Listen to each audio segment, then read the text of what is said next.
Hello, and welcome to this August 2024 edition of Monroeville at your service. I'm your Municipal Manager, Alex Graziani, bringing you today's show from the Monroeville Municipal Building. We have a wonderful show set for you, so let's start with a quick look at what's ahead. We'll recap a couple events which happened earlier this month at the Monroeville Community Park West. I'll have the Manager's Minute on the positive Monroeville workplace. And from art to chemistry to filmmaking, local kids got to experience a plethora of themed summer camps at our Monroeville Public Library. A recap is still to come. But right now, a special guest, the director of the aforementioned Monroeville Public Library, is joining me in studio today. That, of course, is Nicole Henline. Nicole, welcome.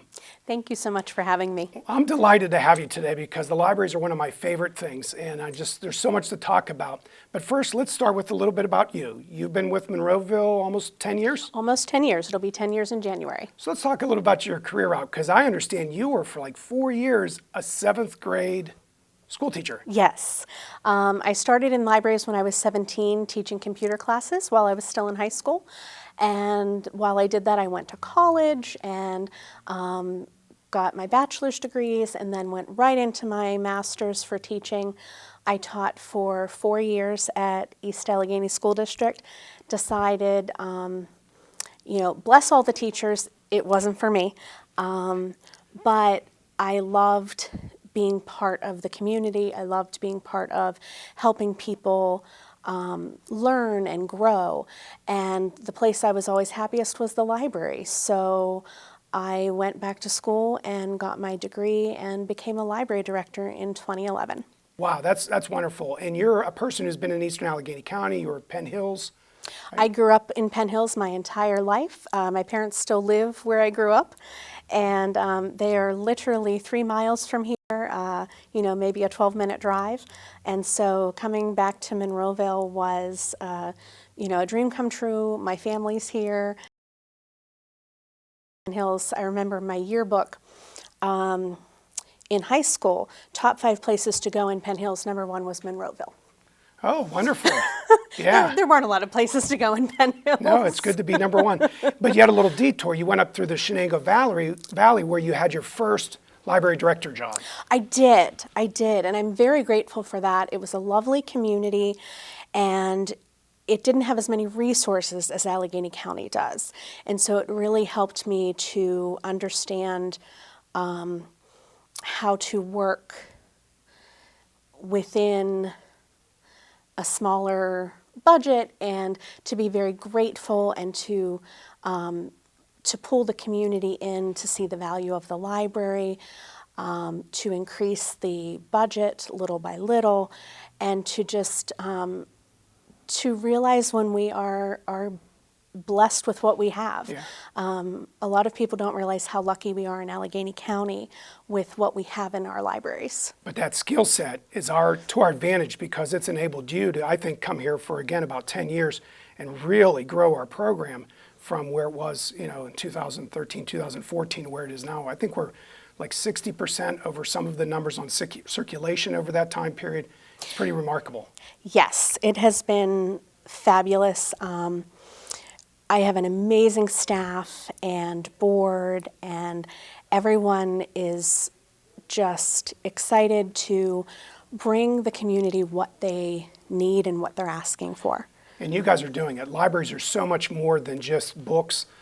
There's all kinds of programming. We're going to talk about some of these things in just a few minutes because we've got some great props to remind us of that. But just to think of the scale, Monroeville to me is a regional government that's done by one local government. So our police force is kind of a little bit larger than you might expect with our census population, and our public works, the same kind of thing. But that's because we're servicing so many people. We estimate our daytime population to be at peak periods between 40 and 50,000 people. And for you, our library is like the 5th largest in the county and really the largest in Eastern Allegheny County. Yes, absolutely. And we know that people come to our library from other smaller communities surrounding us, but also from Westmoreland County. And when they come to story time, they have a play date, and then they go and have lunch in Monroeville, or they stop and get groceries in Monroeville. So it really brings people in, and they see it as a place where they are welcome, and everybody is welcome, whether you're a resident or whether you're a visitor for the day. Excellent. Help people who maybe aren't familiar with the library's at. Give it a location so the viewers can know. People might be a little bit confused because they might think they're going to the school, because we are on the same campus as the high school and Cleveland Stewart Elementary School. So if you go down the driveway and you see the high school, you're not in the wrong place. You just look to the left and there's the library, and then the senior center is right below us. And actually, if you look at a map, it is right in the center of Monroeville. Yeah, it kind of works out really nice, and it's exciting to be there because I think there's a lot of synergy between some of the things you're able to do at the library with after-school programming, but even during the day, for example, with elementary. Yes, we do have field trips. We have an after-school program for teens. Lots of things that we're able to do because of where we are. Excellent. So let's talk about some of the things we got here. Yes. The first thing that draws my attention, my mom was a sewer, and I see the Brother sewing machine. So for me, a Brother was my first word processor / typewriter thing. But yes. Why do you guys have a sewing machine? So what we try to do at the library, of course, we have everything people expect us to have. We have the bestsellers, we have the children's books, we have, your mysteries and your thrillers, we have nonfiction, movies, but we also have non-traditional items, things that people maybe wouldn't have at home, but they want to try it out. So you want to start a hobby, you want to try sewing, but it's quite an investment to put money into a sewing machine. You can borrow one. And Wait, you mean you don't have to go there to try it? I mean, you could, but then you could sign it out. You can take this home. It actually comes in a very nice bag that I took it out of. And you can take this home and play with it, and it has directions with it. There are classes that you can take. We also have crickets, which are not animals for anyone who doesn't know that. Crickets are cutting machines. They started out a lot with scrapbooking, but now people use them to cut vinyl and all sorts of other things like that.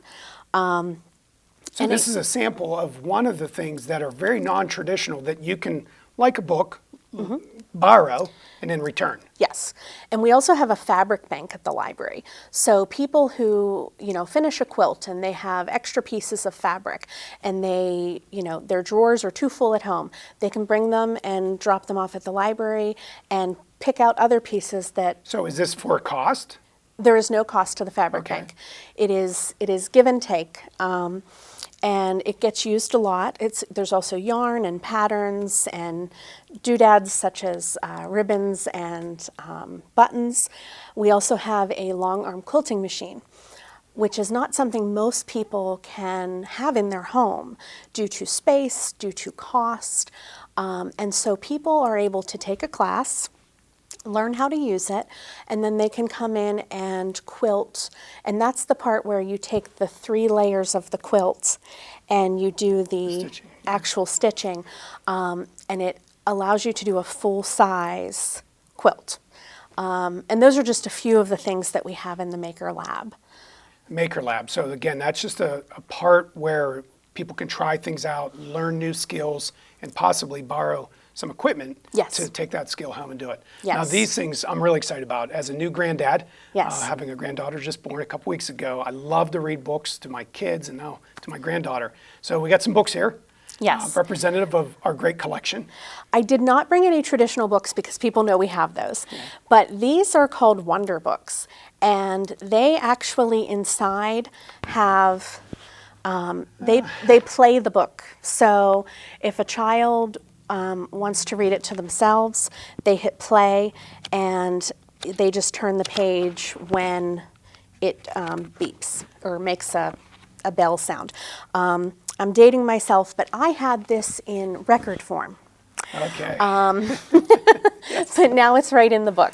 And this one right here is really exciting. I like that it has because Alex. It must be really highly intelligent or something. Of course. Yes.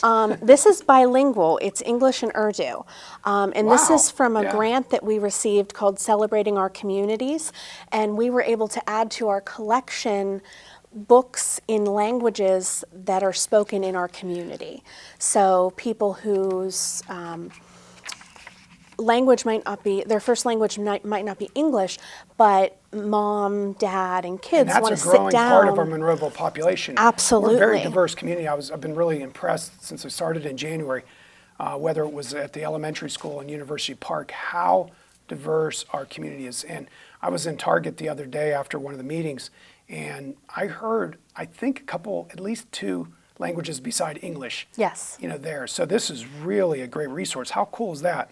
And wow, this is neat. So we were very excited to be able to put a lot of resources into that, and we worked with the school to make sure that we're getting all of the languages that are needed. Excellent. So you got some toy things here? Yes.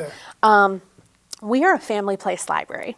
Okay. And so what that means, we were trained in learning through play. Kids, especially up to age 5, they learn through play. And so the children's library no longer has computers sitting out. We have tangible toys that kids can use with their imagination. I made a very crude habitat for this tiger. The kids would do much better. But they can do things like that. There are so many more. I just brought a few. That's such a great resource. So many kids are just so absorbed in their tablet. For them to go into a space where it's kind of interesting, tablet or computer free, and just get at some things and kinetically move things around.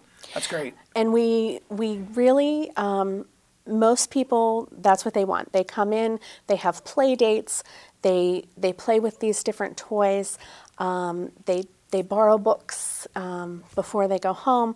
So it's a really nice thing to have, and we try to switch those out and make sure they're educational and make sure that they're things that kids can interact with.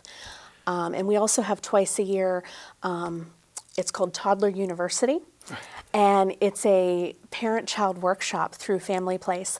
And parents can bring their child 18 months and younger, and it's 5 weeks long, and it's pretty much a play date with mom, dad, grandma, whoever wants to come. And each week there's a different professional who is there not to hover over your shoulder, but is there to answer any questions. Oh, nice. So a nutritionist. How do I get my child to eat something other than marshmallows? Or, someone who deals with speech language pathology, and you might be a little bit concerned, and they can listen, and they can just sit there and play with you and your child, and they can then tell you there's nothing to worry about, or there's nothing to worry about, but you know what? Maybe they could use this service. So, and it's also just a place for parents to connect. We know the loneliness that people feel no matter what, and it hits new parents a lot. So it's a place where you can connect with other new parents. And I like that it isn't expecting you to buy a $4 or $5 coffee and worried about other things that your kids might get into. If you have to go to a store or a coffee shop, the library is just so designed for people to be able to have that kind of interaction without having to spend money, and that's really important for a lot of people. So there are so many things. I know you and I could probably talk for a long time, but I want to really give you a chance to just think about the person who hasn't been to a library for a long time. Maybe it's been 20 years since they've gone. What would they experience differently at the Monroeville Library than was in the past? It's very welcoming. You will not be shushed. Okay. If you're interrupting other people's ability to use the library freely, we might take you aside and very politely remind you of the rules, but that doesn't happen very often. Most of the time people are very respectful. But one of the stereotypes is librarians shushing people. That's not something that happens a lot. I think people who don't come often would be very surprised at the usage not only of the materials, the programs, but the rooms. We have community meetings constantly. My assistant takes the reservations for the rooms, and unfortunately I have to hear her tell people no a lot because they're already booked. So it's a gathering space for a lot of people. It's a gathering space for a lot of people, for a lot of different groups. And I think just the different things that we have Wi-Fi hotspots that I didn't get to point out. You know, people who don't have internet, can't afford internet, or you moved and your internet's not set up yet, or you're going on vacation and you're not sure how the internet's going to work there. You can borrow a Wi-Fi. You grab one of these and take it home. Yes, 3 weeks. Just electric plug in and Yep. it starts to go. Absolutely. And So do they have to like sign up? I mean, Nope. I mean, this knows when it's plugged in. Yes. It's looking for, oh wow. Yes. That is amazing. So, And again, just like this in books, people are borrowing it and then returning it. correct. Without fee. Correct. That is tremendous. If you haven't been able to figure out how enthusiastic we are about our Monroeville Public Library, you got to come check it out. It's such a great resource. I think when you look at the budget, it's about $70 a year per person. We spend about $1,500 a year for our local government services, so it's really a small portion. About 5% of the total budget goes to the library. And what an impact. Thousands of people have library cards, tens of thousands and more downloads and so forth throughout the year. It's just a tremendous resource. I'm a big fan. I'm a big user of the library and want to encourage you to come out and do that. And Nicole, you've been wonderful. I know we didn't get to all the things we see here, but we want everyone to come and visit the library. Nicole, thank you for your time. This has been very exciting and interesting, and I know we could spend a lot more time because there's so many things to cover. Thank you for all you do. Thanks to the staff. Librarians, hug your librarian, love your librarian. In general, they're super high level of education and maybe not the best pay. Don't want to discourage anybody who wants to do it as a career path, but it's just because they love people and they love learning, and it shows. When I talk to you and I meet your staff, I always see that throughout. Speaking of Love Your Library in Allegheny County is in September. Okay. So any resident, non-resident, anyone who would like to make a donation of any size, September is your time because it is part of a matching grant from the Buncher Foundation. And so those letters will be going out, those reminders will be going out, but we thank all of our donors from the past and all of our future donors. Every little bit helps, and every little bit is part of that match. So September is Love Your Library Month, and even if you can't donate, just pick up a yard sign that says Love Your Library. That helps too. That's great. What a great plug for that. I appreciate that. Thanks again for taking the time. Thank you for having me. Have a good day. You too. Thank you. Coming up next, I'll venture out on the town for a closer look at one of Monroeville's newest amenities. But before we close the book on the library, pun intended, we've combined 5 weeks of 5 different library kid camps into a single video. Take a look, and we'll be back with more on the other side.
Ready? Go. Dialogue. Whoa.